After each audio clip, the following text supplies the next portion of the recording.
recovery coach. And that's an interesting profession. And I want to talk about kind of how you got to that and how you're helping others in recovery. You have a book, Loving Boundaries, that's on Amazon, and a podcast, which we'll talk about in a little bit as well. So let's kind of talk in fundamentals for a moment. What is a narcissist? A narcissist is somebody that is very self-centered. They tend to focus pretty much on themselves. They are very sensitive to their surroundings. They feel superior above everyone. No concern for feelings about anyone but themselves. They have problems. They're very intimidated, but they try to put on this tough exterior. And they're very, very weak. They're very weak people, but they try to maneuver and rule others to get that kind of, strength. Yeah. Are you born a narcissist or do you become a narcissist? I don't know. There's a toss up there. There's a little argument on both ends. If I had to say, it could go either way. I mean, maybe chemistry, makeup, being a nurse, there might be something there that can alter it. But then again, you do have your upbringing too. So if you had a parent that was possibly a narcissist, that in turn may bring you up to either be one yourself, or you can turn out to be just the opposite and be very empathetic and fall into that type of pattern. Yeah. That's interesting. And so how do you recognize if you are a narcissist, and is that a good thing or a bad thing, or can it be good and can it be bad? How does it work for you and against you? Well, I want to say, to answer your question correctly, just the nurse in me, if you are a narcissist, a lot of times I truly don't think that they actually know that they are or would label themselves as such. They just don't even see themselves to be that. They just know that they're very lonely. They typically don't have any friends. They just may just feel insecure and not even realizing that they are one. And if somebody were to say they were, they could care less because they don't have any emotion. Yeah. Like an empty shell. Yeah. And can a narcissist evolve out of narcissism? Typically, no, but I would say I'm sure if they went for counseling, they can probably be directed as long as they, kind of follow the direction. But in all, honestly, I highly doubt that they'd ever become anything but. Yeah. In business, how do you negotiate with a narcissist? Well, I don't work with narcissists. I typically work with the people that have been in those relationships. Yeah. And they've got a lot of trauma. And depending on the type of relationship, whether it be at work or with a spouse or a significant, sometimes your child or your parent, it all comes down to trauma. No matter what direction or where they've come from. It all comes from trauma. And what type of trauma typically? A lot of putting down, a lot of making the person feel like they're questioning themselves. And at the end of it all, a lot of times, no matter what the relationship is, they tend to start questioning, maybe I'm the narcissist, because the narcissist will actually play such head games with you that you have such doubt in yourself that they have you thinking that you're the one. You second guess everything. And how did you get into this field? Well, I am a nurse. I'm a caretaker by nature, a mother of 4 adults. And then after being in a narcissistic relationship, I was married to one. I felt that this is probably my calling. So I took the initiative to start pursuing this, and I've been working with people since. It's beautiful. Did you know right away, or did you learn in time that you were married to a narcissist? That's a good question. I felt at the time, because that's the whole thing, they love bomb you, they wow you, and you feel like, I've never had this before. you fall head over heels. You get married and it's like a switch goes off. I did not realize it until probably maybe months into the marriage when everything just stopped. Yeah. So how do you work with people who are maybe in your shoes, or, who are in your shoes to maybe help them at an earlier stage, than maybe you were at?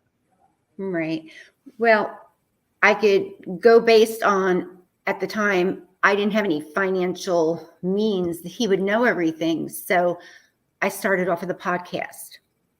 This way, if they don't have any finances to buy a book or start with the classes, at least listen to the podcast, confirm you're not crazy. Yeah. That's great. And then what I do is I'll usually meet with the client and get their background. And like I said, it all comes down to the trauma and teaching them how to regain boundaries and self-assurance again. Yeah, I love that. And what is that? What are some of those tools that you teach people? Well, I mean, it's just coming down to earth and realizing your self-worth. Don't cheat yourself out of life. And your opinion, your feelings, everything about you matters. And you had that. You just somewhere along the lines lost it. Yeah. So we work and build that back up. So you help them find it. Correct. Go back to the place where maybe the day they lost it and then rebuild it. Right. And crazy enough, the people I've worked with, and I can say for myself, I've actually gotten to the point, and I mindset them that even after the fact, and they've been through things with me, you actually become even better and stronger. So you get to the point where you have peace of mind and you actually say, you know what? It's okay that I had that relationship. I'm okay with that now, because if it wasn't for that, I wouldn't be where I am now. Yeah. And they're rocking it. Let me ask you a question. There are some perspectives that as souls, we choose, who we surround ourselves with prior to even coming to earth, right? As on a soul level. And so if that were to be true, and, for those who believe that, and if that were to be true, based on what you just said, coming out stronger, is it a gift or a curse? Depends on a few things. I would say in a past life, you were in a narcissistic relationship and then you came back and now here we are again. If you're able to break free and make something better out of yourself, well, then definitely you've done pretty darn good. Yeah. But if you're going to break free and just sit there and mope and maybe not, like, say, reach out to someone like myself and even make yourself better, then yeah, it would be worse. Yeah. Let's talk about breaking free for a minute, because, I think from a lot of times what I see in my work, and, both in my professional work and even personal, I always find that anytime I was in a situation, and I've had narcissists as mentors that I didn't know were narcissists. And then when I realized they were, you're in kind of a situation where you begin then to outgrow them. But in that space, you have to, what I found for myself is you have to find a new level of courage to kind of find your voice and step into your voice. And, I can think of one mentor that I thought was just the greatest, but really he was just a narcissist, using me to kind of, for his gain in a way. And then when I realized it, I kind of found my voice and could kind of stand on my own. But it took, it wasn't a marriage by any means, but it was still in a work environment. But it still took a lot of courage, right? And so talk about the level of courage to kind of bring your voice to the surface. Right. And what you said is a perfect example, because you start off and you have a respect for someone. Yeah. And that's, I think, where you're trying to find your voice when you realize it, because It's like you as a regular person, you don't want to have that lack of, but you still have respect for yourself. Yeah. So I feel that when they come to see me, we have to figure out the situation just like yours. It could be different from somebody else. And then we need to find out emotionally where they're at, and then how to build that from there and find out where that weakness lies. Yeah. So we don't have some trigger hit them again, and then they spiral down. Yeah. Yeah. And I think that's the key, recognizing the trigger. How quickly can you get back to center from a trigger, which I think is always a really key element. Yeah. Sure. And so let's talk a little bit more about recovery, because you are a narcissistic abuse recovery coach. And when recovery, when I think of the word recovery is I have friends and family who are in recovery for drugs or alcohol. It's a daily, it's a daily thing. It's a daily process. Right. And so how deep does this go, right? In work, you can kind of compartmentalize and move it. I would imagine in a marriage, it's much deeper than that. And so what does recovery look like for someone? Is there true recovery where you can move past it, or is it like we talked about earlier? I would say if you're still in the relationship, there probably won't be much of a recovery. Mm-hmm. Because it's like I used in my book, the analogy, you're like a gerbil in the cage. You're just going to continually go round. Yeah. You're going to get nowhere fast. If you're not in the relationship, or if you're in a work environment, you have to learn. And what I teach is to draw your line. You have boundaries. Yeah. You have to take a step back, be mindful, and say, what's important to me? Or even if you have a child that's a narcissist, you're the mother. What are your boundaries? Stick to them and don't let anyone cross those. Yeah. Yeah. It's good. Boundaries are good. Boundaries how important? Yeah. How important is that to you? And are you going to give that wiggle room? Are you going to let them direct you? Yeah. You have to speak up. Yeah. And I would think, Stacy, as a business coach, I, can provide people, very quick intellectual shortcuts to get to where they need to get to, tools, best practices, ideas, things to do, things to say, et cetera, that I see the impact. It's like, a light goes off, and it's, they can kind of, and I would imagine you in your space can do the same thing, really. And so think community, if you are in this type of situation, it seems, from what I'm hearing from you and in minor ways I've experienced it is a powerful force. You have to work, there's a lot of work that goes to evolving your own spirit, your own soul. And it's always good. I'm a big believer in coaches. I have a lot of different types of coaches for a lot of different things. And so think community, if you are in this position, Stacy's a great person, because one tool can save, in my opinion, weeks, if not years, if not decades of stress. It's like going to my therapist, the perspective and the tools he can give me, they're amazing. They're great. Going to my business coach is a business coach, small little, I didn't think about it that way. One word, one tip can make such a big difference to give you your power back. Right. And it's like if you went to the doctor, that doctor may not be able to take care of it because it's this specific thing. So he's going to direct you to a specialist. Yeah. So if somebody has been in a relationship, and knowing that I have been also, we're going to blend better. They can relate. I can relate.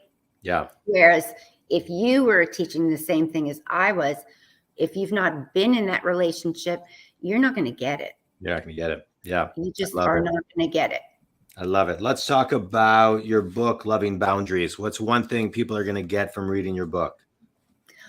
I feel like the way I timeline the book, each chapter is just the timeline through my whole process of what I went through. And You may read chapter 3 and say, oh my gosh, that's exactly what I have going on right now, where Jack down the street may say chapter 8 relates to him. Something like you said is going to spark a trigger, and maybe they'll say, you know what? Again, I'm not crazy. So I just did my whole timeline and told them my story. And it tends to be repetitious at times, but that's just exactly how your life is. Right. Good. I love it. You mentioned your podcast earlier, which is Taking Care of Number F and One. Mm-hmm. So, tell everybody, how often things come out and things of that nature.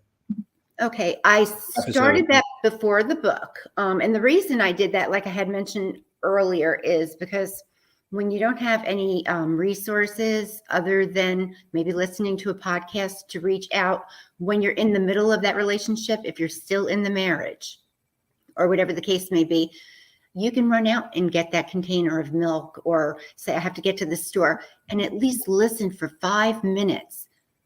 They're all specific things, and they're going to relate to something. And it's just a confirmation, just to kind of boost their self-esteem a little bit. Yeah. Good. I love it. Because you need it. You need it.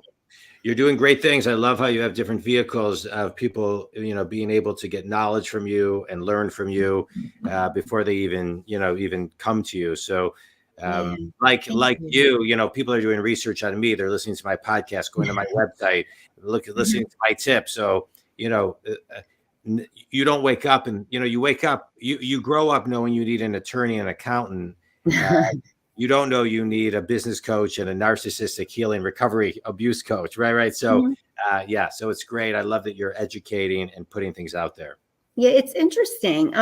Even not so much now myself, but I have other clients. I'm just going to give an example.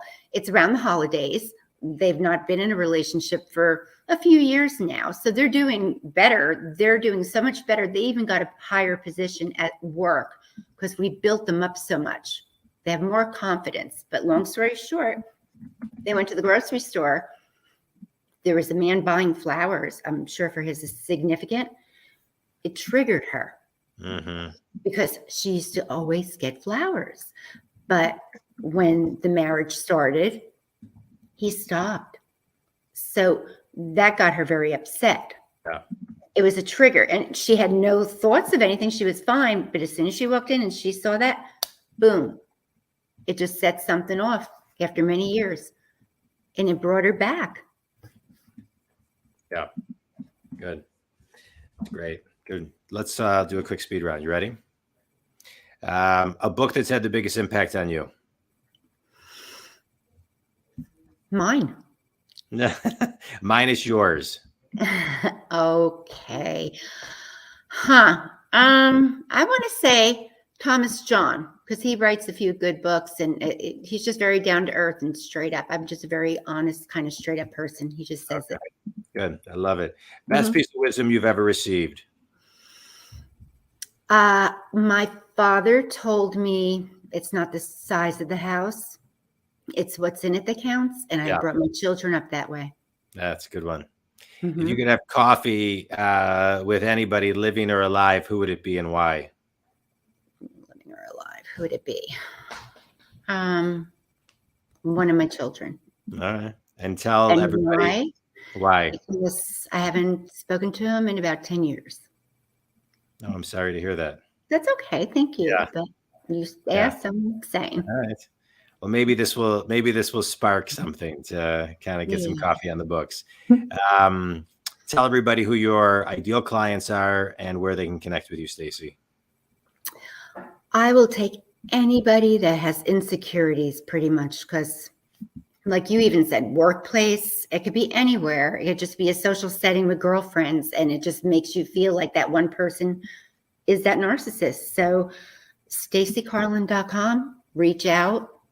Put my name in Google, you'll find me. Put my name in Amazon, you'll find me. I love it. And I'm more than happy to stop what I'm doing, schedule a time. We can get on the phone and see what it is we need to do and what direction to do it in.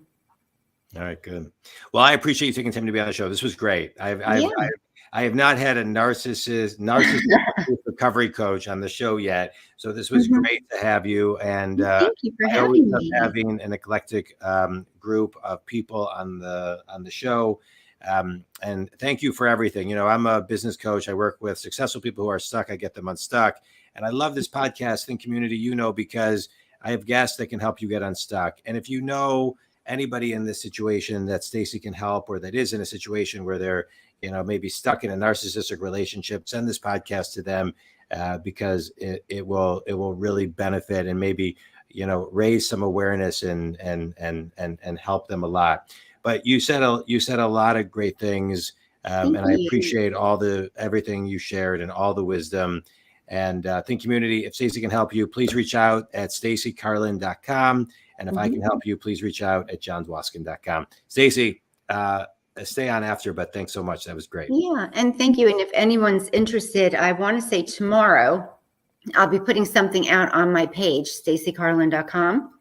I'm going to create a workshop. It's always tough around the holidays. Okay. All right, good. So they can sign up. All right, good. Awesome. Thanks, Stacy. Yeah, no, thank you for having me. I look forward to doing it again, I hope. Yeah, thanks so much. Bye-bye now.